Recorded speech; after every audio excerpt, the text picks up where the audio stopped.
자, 오늘 이야기 시작하기 전에요. 먼저 안내 말씀 하나 드릴게요. 이 내용은 어디까지나 정보 제공을 위한 거고요. 투자에 대한 모든 최종 책임은 여러분, 바로 투자자 본인에게 있다는 점, 그리고 특정 종목을 추천하는 게 아니라는 점 꼭 기억해 주시길 바랍니다. 안녕하세요, 여러분. 200조 원. 이 숫자를 들으면 어떤 생각이 드시나요? 지금 시장에서 가장 뜨거운 화두, 바로 반도체 슈퍼사이클을 예고하는 숫자인데요. 과연 이게 우리에게 엄청난 기회가 될까요? 아니면 혹시 거대한 버블의 시작일까요? 오늘 이 거대한 파도의 실체를 한번 제대로 파헤쳐 보겠습니다. 네, 다시 한번 말씀드리지만 200조 원. 이게 무슨 돈이냐면요. 2025년 단 두 회사, 삼성전자와 SK하이닉스가 벌어들일 거라고 예상되는 영업이익 합산치입니다. 정말 상상하기도 힘든 숫자잖아요. 그런데 말이죠. 왜 우리 투자자들이 느끼는 시장의 체감 온도는 여전히 이렇게 냉탕과 온탕을 오가는 롤러코스터 같을까요? 그 이면에는요. 거대한 돈의 흐름과 시장의 공포, 이 두 가지 힘이 아주 팽팽하게 충돌하고 있기 때문입니다. 지금부터 그 줄다리기를 한번 같이 따라가 보시죠. 자, 그래서 오늘 우리가 살펴볼 이야기는 이렇습니다. 먼저 시장의 두 얼굴을 한번 들여다보고요. 그리고 반도체 전쟁, 그 심장부로 들어가 보겠습니다. 그 다음엔 시야를 확 넓혀서 국가 단위의 큰 그림을 살피고 잠시 소외되었던 왕들이 과연 귀환할 수 있을지 그 가능성을 짚어본 뒤에 마지막으로 우리 투자자들은 어떤 길을 가야 할지 함께 찾아보겠습니다. 자, 그럼 첫 번째 이야기부터 시작해 볼까요? 시장의 두 얼굴입니다.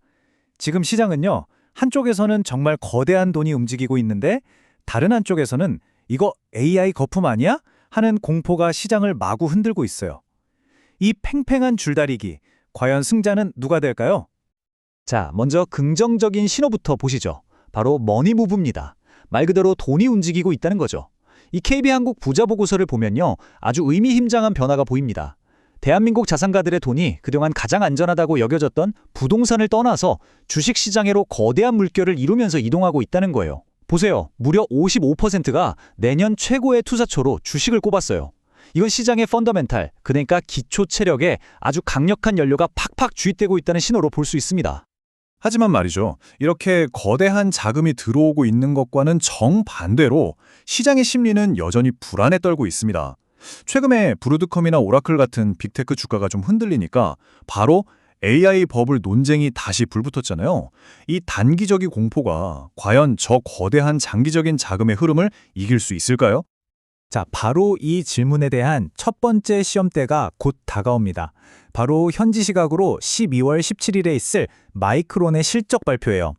시장은 지금 이 발표를 앞으로의 반도체 시장 심리를 가늠해 볼 아주 중요한 분수령으로 보고 있습니다. 다들 숨죽여 지켜보고 있는 거죠.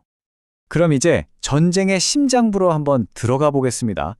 여러분, 지금 반도체 시장은요, 그냥 단순한 기업 간의 경쟁이 아니에요. 미래 AI 시대의 패권을 누가 줄 것인가, 이걸 놓고 벌이는 총성 없는 전쟁터나 다름없습니다. 이 전쟁의 향방을 가를 가장 핵심적인 무기, 그게 바로 HBM4입니다. 자, AI가 우리말을 알아듣고 그림도 그려주고 이 모든 마법 같은 일들이요, 결국은 얼마나 데이터를 빨리 처리하느냐에 달려있거든요. HBM4는 바로 그 속도를 그야말로 폭발적으로 늘려줄 수 있는 열쇠인 셈이죠. 이걸 누가 먼저 손에 쥐느냐가 미래 AI 시대의 패권을 결정한다고 해도 과언이 아닙니다. 자, 이 슬라이드를 보시면 정말 흥미로운 점이 보입니다. 바로 이거예요. 같은 날에 완전히 정반대되는 내용의 단독 기사가 쏟아졌다는 겁니다. 한쪽에서는 SK하이닉스가 사실상 양산을 시작했다. 또 다른 한쪽에서는 아니다, 엔비디아의 최종 테스트는 삼성전자만 받고 있다. 이렇게요. 마치 승패를 알 수 없는 포커게임에서 서로 다른 카드를 내밀면서 상대방을 떠보는 것처럼 극도의 긴장감이 흐르고 있는 거죠. 여기서 이기는 쪽은 시장의 어마어마한 몫을 그대로 가져가게 될 겁니다. 그런데 삼성의 반격은 HBM 전선에만 머무르지 않습니다. 바로 파운드리, 그러니까 반도체 위탁 생산 분야에서도 지금 칼을 갈고 있죠. 파운드리의 절대 강자는 TSMC잖아요. 바로 그 아성의 도전장을 내밀고 있는 겁니다. AMD의 차세대 2나노 칩 수주가 유력하다는 소식, 이건요, 그냥 계약 하나 땄다는 수준의 뉴스가 아니에요. TSMC가 독주하던 이 판에 균열을 낼 수 있는 말 그대로 지각 변동의 신호탄이 될 수도 있습니다. 자, AI 칩이 제 성능을 100% 내려면요, 칩 자체도 중요하지만 그 칩을 딱 받쳐주는 기판도 정말 중요합니다. CCL은 바로 그 기판의 핵심 소재예요. 데이터가 쌩쌩 달리는 고속도로라고 생각하시면 이해가 아주 쉬울 겁니다. 그리고 바로 이 지점에서 우리는 AI 슈퍼사이클이 단순한 기대감을 넘어서 진짜 현실이라는 걸 확인할 수 있습니다. 보세요. 두산 같은 소재 기업들이 수천억 원의 실제 돈을 투자해서 설비를 늘리고 있잖아요. 이건 뭐냐면 말 그대로 진짜 수요가 폭발하고 있다는 가장 확실한 증거인 셈입니다. 반도체 공급뱅 전체가 지금 다가올 거대한 쓰나미에 대비하고 있는 거죠. 앞서 본 이 반도체 전쟁이 왜 단순히 기업들만의 싸움이 아니냐? 바로 이 때문입니다. 이제 시야를 더 넓혀 보면요. 기업의 가치가 국가 안보와 직결되는 그런 시대로 우리가 접어들고 있다는 걸 알 수 있습니다. 이 문장이 지금 우리가 살고 있는 시대를 정확히 정의해 줍니다. 새로운 전략 경쟁 시대의 가장 중요한 공급망은 더 이상 경제적인 것만이 아니라 국가 안보의 도구가 되었다. 네, 반도체나 핵심 광물 같은 자원들은요, 이제 더 이상 단순한 상품이 아니에요. 국가의 미래를 담보하는 전략 무기가 됐고, 이건 우리 투자의 패러다임 자체를 바꾸고 있는 겁니다. 그리고 이걸 아주 명확하게 보여주는 사건이 터졌죠. 바로 고려아연 소식입니다. 미국 국방부가 한국 기업인 고려아연의 주주가 될 수도 있다는 단독 보도. 여러분, 이건 그냥 평범한 투자가 아닙니다. 중국을 견제하고 핵심 광물 공급망을 안정적으로 확보하려는 미국의 국가 전략과 한국 기업의 이해관계가 딱 맞아떨어지는, 이건 뭐랄까 지정학적인 동맹의 상징적인 장면이라고 할 수 있어요. 그러니까요, 이제 우리는 기업을 볼 때 새로운 질문을 던져야만 합니다. 이 회사가 돈을 얼마나 잘 버는가? 여기서 그치면 안 되고요. 이 회사가 미래의 지정학적 구도에서 얼마나 중요한 역할을 하는가? 바로 이 질문까지 해야 한다는 거죠. 이게 새로운 가치평가의 기준이 될 수 있습니다. 이런 국가적인 중요성은 우주산업에서도 마찬가지입니다. 이제 곧 한국의 첫 상업위성 발사가 눈앞에 있고요. 구글이나 아마존 같은 빅테크들은 AI가 쓰는 엄청난 전기를 감당하기 위해서 아예 우주에 데이터 센터를 짓겠다는 구상까지 하고 있잖아요. 스페이스X의 기업 가치가 이미 미국의 거대 방산업체들을 다 합친 것보다 커졌다는 사실. 이건 우주가 더 이상 꿈의 영역이 아니라 미래의 핵심 전략지가 될 거라는 걸 명확하게 보여주는 거죠. 자, 지금까지는 정말 뜨거운 반도체와 전략산업 이야기를 나눠봤는데요. 이제는 잠시 시장의 관심에서 소외되었던 섹터들을 한번 살펴보겠습니다. 과연 이곳에서도 변화의 바람이 불고 있을까요? 네, 아주 분명한 신호가 포착되고 있습니다. K-뷰티, 화장품 브랜드 미샤의 사례를 한번 보시죠. 미국 블랙 프라이데이에서 역대급 매출을 올렸다는 소식 딱 하나에 오랫동안 시장에서 잊혀졌던 주가가 그야말로 폭발적으로 반응했습니다. 이게 뭘 의미하냐면요.